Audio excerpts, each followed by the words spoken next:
அன்புக்குரியவர்களே, பரிமேன்மை திருத்தல பேராலயத்தில் கடந்த 5 ஆண்டுகளில் டாப் 10 சிறந்த நிகழ்வுகள் என்னும் இந்த தொடரில் இன்று முதலாக கடந்த ஆண்டு நடைபெற்ற தங்கத்தேர் பவனி தொடக்க நூல் 41ஆம் அதிகாரம் 43வது இறைமொழியில் நாம் வாசிக்கின்றோம். யோசேப்பை பார்வோன் தன் 2ஆம் தேரில் வலம் வர செய்து இவருக்கு முழந்தாள் இடுங்கள் என்று ஏவலர் கட்டியம் கூற செய்தான்.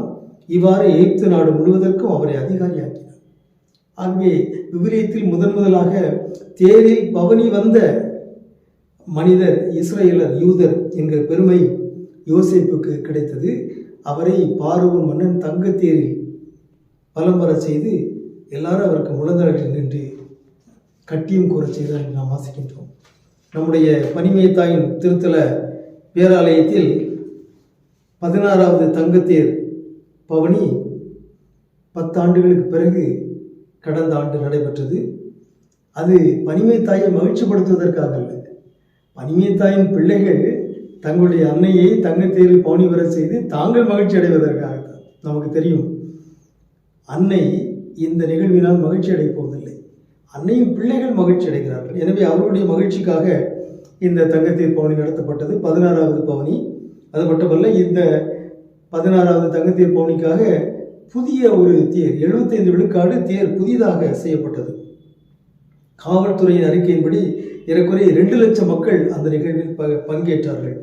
வெளிநாடுகளிலிருந்து பலரும் வந்து நேர்ச்சைக்காக அந்த தேரை இழுத்ததை என்னிடம் பகிர்ந்து கொண்டார்கள், சாட்சியம் சொன்னார்கள். கடந்த முறை நான் வந்தபோது குழந்தைக்காக நேர்ச்சி செய்தேன், அல்லது வெளிநாட்டுக்கு செல்ல வேண்டும் நேர்ச்சி செய்தேன், இப்பொழுது நான் அதை அடைந்து விட்டேன், எனவே அதற்கு நன்றியாக நான் தேரின் வடத்தை இழுத்தேன் என்றெல்லாம் அவர் சொன்னார்கள். அது மட்டுமல்ல, இது ஒரு மாநகர விழாவாக, தூத்துக்குடி நகரம் முழுவதுக்கும் ஒரு சமய நல்லிணக்க விழாவாக இந்த தங்கத்தேர் பவனி நடைபெற்றது.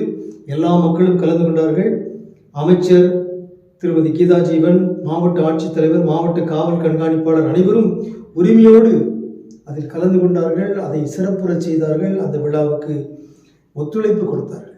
ஆகவே கடந்த 5 ஆண்டுகளில் டாப் 10 நிகழ்வுகளில் முதலாக இருப்பது 16வது தங்கத்தேர் பவனி. அந்த பவனியின் வழியாக ஆண்டவர் மாட்சிமை அடைந்ததற்காகவும் பனிமய தாய் பெருமைப்படுத்தப்பட்டதற்காகவும் நாம் கடவுளுக்கு நன்றி செலுத்துகிறோம். உங்களுக்கு அமைதி உரித்தாக. மாதாவே